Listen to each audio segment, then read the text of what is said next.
Associated equation x is equal to -3/2। और ये equation जो इक्वेशन हमने एसोसिएटेड इक्वेशन बनाई है is a parallel is a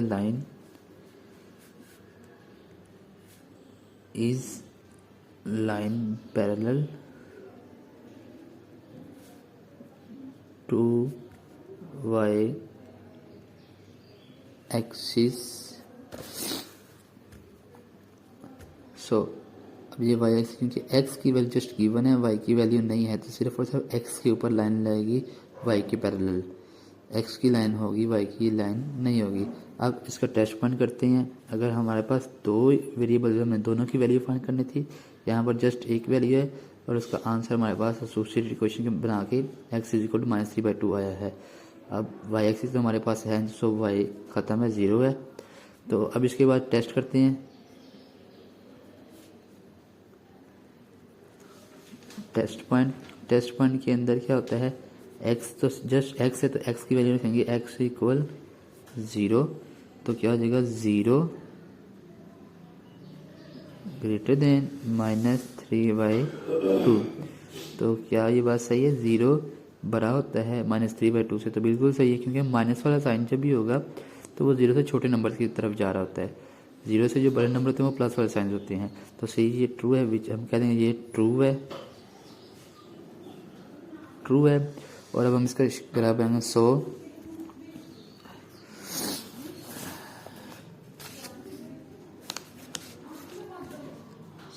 shading line towards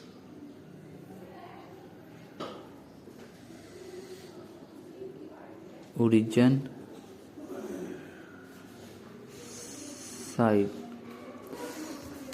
ये भी ट्रू है तो इसकी भी shady line towards origin side, ये भी ट्रू है तो इसकी भी shady line towards the origin side. अब इसका हम का ग्राफ बनाते हैं। अच्छा जी, अब हमने ग्राफ बना लिया है और इसमें हम वैल्यूज़ अप्लाई करेंगे जो हमारे पास वैल्यूज़ आई हैं। देखें, पहले हमारे पास पहला ऑर्डर पेयर है 3 0, एक्स की वैल्यू 3 है और वाई की वैल्यू 0 है। तो ओरिजिन के ऊपर आपको पता है कि सारी वैल्यू 0 होती हैं और इस साइड पे x पॉजिटिव होता है, इस साइड पे x नेगेटिव होता है। तो x वहाँ पे पॉजिटिव है, x की वैल्यू पॉजिटिव 3 है, तो सब इधर देखेंगे x यहाँ पे 3 पॉजिटिव है, ठीक हो गया। और y 0 है, ठीक हो गया, y 0 और x 3। इसी तरह दूसरा है x की वैल्यू 0 है और y की वैल्यू -4। x की वैल्यू 0 और y की वैल्यू ऊपर पॉजिटिव है, नीचे नेगेटिव है, तो यहाँ पे आता है -4, ठीक हो गया। अब इन दोनों पॉइंट्स को आपस में क्या करना है, हमने लाइन के साथ मैच कर देना है। अब ये हमने इन पॉइंट्स को आपस में मैच कर दिया है, इसे मतलब ये लाइन कंटिन्यूस जा रही है, ठीक है। तो ये दो पॉइंट्स है 3x 0 3 -4 और 0 वाला, ठीक है। तो अब इन पॉइंट्स को मैच कर दिया। अब दूसरी इक्वेशन हमारे पास है x greater than equal to -3/2। तो एसोसिएटेड इक्वेशन है x इक्वल -3/2, y हमारे पास है नहीं, तो -3/2 का मतलब क्या होता है, इसको अब डिवाइड करें तो आपके पास आंसर आ जाएगा। तो ये रेफरेंस से मैंने चेक कर लिया कि -3/2 जो उसका आंसर क्या है तो वह -1.5। तो 1.5 हमारे पास माइनस में है, तो हमारे पास जो आंसर है इसका मतलब -1.5 के एक नंबर तो कन्फर्म है, 1 ये है माइनस का, और माइनस के बाद आगे इनके दरमियान हाफ 1.5 ये आ गया। तो ये हमारे पास इसका पॉइंट आ गया। अब हमने इसको लाइन लगानी है टू, हमने लिखा था to parallel on y axis, x -3/2 is line, x -3/2 is line parallel to y axis. तो हमने y एक्सिस के पैरेलल लाइन लगानी है। ये y एक्सिस के पैरेलल लाइन लग गई x इक्वल टू -3/2 के, ठीक है। ये हमने लाइन लगा ली। अब टेस्ट हमने किया था जिसमें लिखा था टूवर्ड्स द ओरिजिन। ये देखिए टेस्ट पॉइंट के अंदर कि जब पहली क्वेश्चन है उसका भी आंसर ट्रू है, दूसरी क्वेश्चन है उसका भी आंसर ट्रू है। ये पॉइंट हमारे पास, इसको पॉइंट्स का नाम दे लेते हैं पहले। ये पॉइंट्स कौन से है? 3 और 0 वाला। ये पॉइंट कौन सा है? 0 और इधर लिखता हूँ 0 और -4 वाला। ठीक हो गया। ये इक्वेशन कौन सी है? 4x - 3y = 12। ठीक हो गया। इसी तरह इसका भी नाम हमारे पास क्या था कि ये थी हमारे पास x की वैल्यू -3/2 और y तो हमारे पास 0 है। ठीक हो गया। और ये इक्वेशन का नाम क्या है? x = -3/2। ये हमारे पास इक्वेशन थी। सो हमने इक्वेशन बना ली। अब हमने इसको शेड करना है। दोनों ट्रू है, ये भी ट्रू है और ये भी ट्रू थी, तो दोनों को शेड करना है अब टुवर्ड्स द ओरिजिन साइड। जब ट्रू हो तो टुवर्ड्स द ओरिजिन साइड हम शेड करते हैं।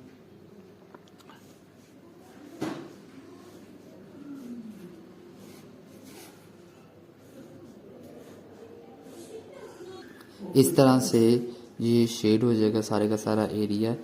दोनों ही क्वेश्चन ट्रू हैं तो ये भी ओरिजिन की तरफ शेड होगा, ऊपर की तरफ, क्योंकि ये ओरिजिन है तो ये जो लाइन है ये ओरिजिन की तरफ शेड करेगा, इस तरफ ऊपर की तरफ।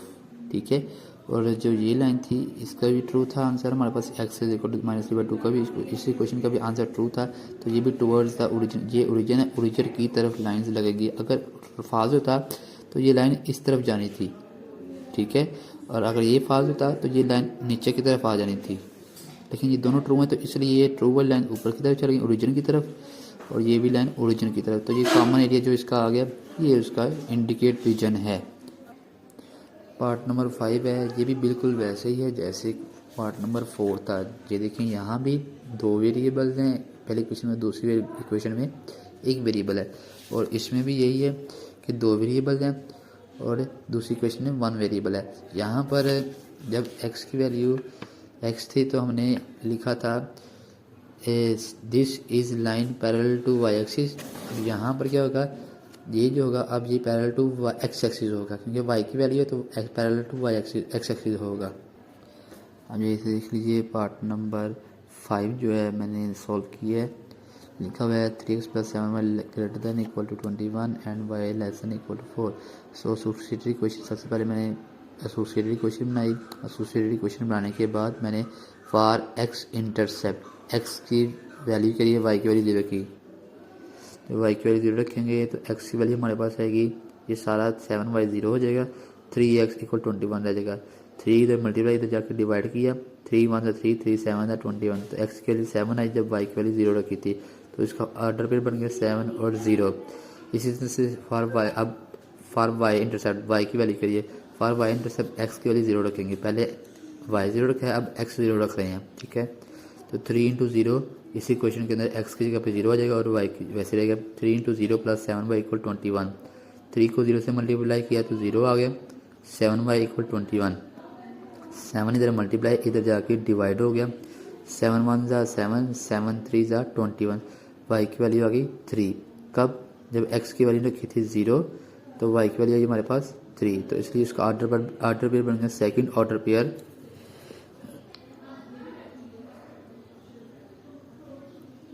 Second order pair. ठीक है।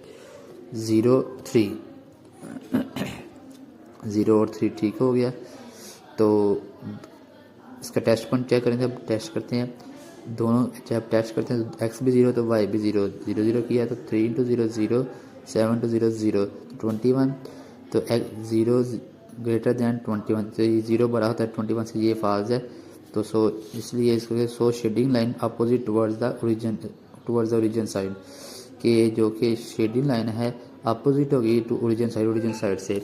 तो इसी तरह से जब सेकंड क्वेश्चन है y <= 4, तो y, अब y इसको पहले y <= था, इसको एसोसिएटेड इक्वेशन बनाया। एसोसिएटेड इक्वेशन बनाने के बाद हमें पता था कि हमने इससे पहले जो क्वेश्चन किया है वो ये है कि जब x की वैल्यू एसोसिएटेड इक्वेशन बनाई थी तो हमने क्या देखा, is line parallel to y axis. अब यहाँ पर देखिए, यहाँ पर आ गया y के, तो y = 4 is line parallel to X axis. यहाँ पर एक्स था तो वाई पैरेलल था, यहाँ पर वाई है तो यहाँ पर एक्स एक्सिस पैरेलल है, ठीक है। अब टेस्ट पॉइंट करेंगे, टेस्ट पॉइंट में वाई की वैल्यू 0 रखेंगे तो वाई, क्योंकि जस्ट हमारे पास वाई ही है, एक ही वेरिएबल है तो वाई को ही 0 रखना है। तो 0 लेस देन 4, तो 0 छोटा होता है 4 से, तो ये बात ट्रू है, 4 बड़ा होता है। तो so shading line towards origin side, ठीक है। अब उसको ग्राफ बनाते हैं। जी नहीं जी, अब मैंने ग्राफ बना ली है। इस ग्राफ के अंदर हमने फर्स्ट ऑर्डर पे और सेकंड ऑर्डर पे की वैल्यूज अप्लाई देखनी है कहाँ पे आ रही है। फर्स्ट ऑर्डर पे है 7 0, तो एक्स की वैल्यू 7 है और वाई की वैल्यू 0। ओरिजिन के ऊपर सारी वैल्यू 0 होती हैं और एक्स की वैल्यू 7 यहाँ पर आ रही है, तो ये हम उसको डॉट लगा दें कि ये हमारे पास पहला पॉइंट है। सेकंड ऑर्डर पेयर क्या हमारे पास, इसका सेकंड ऑर्डर पेयर है 0 3, एक्स की वैल्यू 0 और वाई की वैल्यू 3। एक्स की वैल्यू यहाँ पे 0 और वाई की वैल्यू पॉजिटिव है, तो यहाँ पर आ जाएगी 3, ये हमारे पास होगी 3। अब इस पॉइंट को और इस पॉइंट को हमने क्या करना है, आपस में मैच कर देना है। अब इन पॉइंट्स को आपस में मैच कर दिया हमने। अब हमारी दूसरी जो इक्वेशन है उसमें आते हैं, तो वो हमारे पास है y की वैल्यू हमारे पास है y इज इक्वल टू 4 और x हमारे पास 0 है, तो y कहाँ पे पॉजिटिव है, तो y की वैल्यू पॉजिटिव यहाँ पे आती है 4, तो ये हमारे पास आ गया 4 और x हमारे पास 0 है, तो ये पैरेलल होगी टू x एक्सिस, इस तरह से लाइन लगेगी। जो पहली इक्वेशन थी, जो पहले क्वेश्चन की है उसमें पैरेलल टू y एक्सिस है, जिस तरह y है उसी तरह ये लाइन लगी है। अब यहाँ पर parallel to y axis, parallel to x axis लगी, इस तरह से लाइन लग जाएगी। जी ना जी, पैरेलल टू y एक्सिस हो गई, y एक्सिस हो गई, x एक्सिस हो गई। सो अब इसके पॉइंट्स के नाम बता दें कि 3 और 0 था, और ये था सॉरी 3 और 7 और 0 था, और ये है 0 और 3, और ये था हमारे पास 0 और 4, और इस इक्वेशन का नाम है y इक्वल 4, और इस इक्वेशन का नाम है हमारे पास 3x प्लस 7y इक्वल 21, इस इक्वेशन का नाम। अब ये देखेंगे, पहले ये फाल्स थी, ये वाली इक्वेशन फाल्स है, तो ये ऊपर की तरफ होगी, और ये ट्रू थी।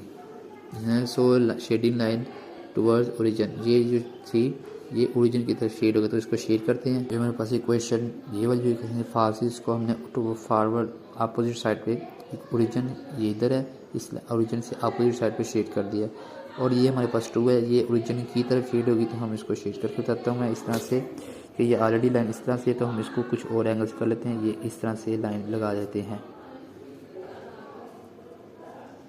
इस तरह से लाइन लगा देते हैं।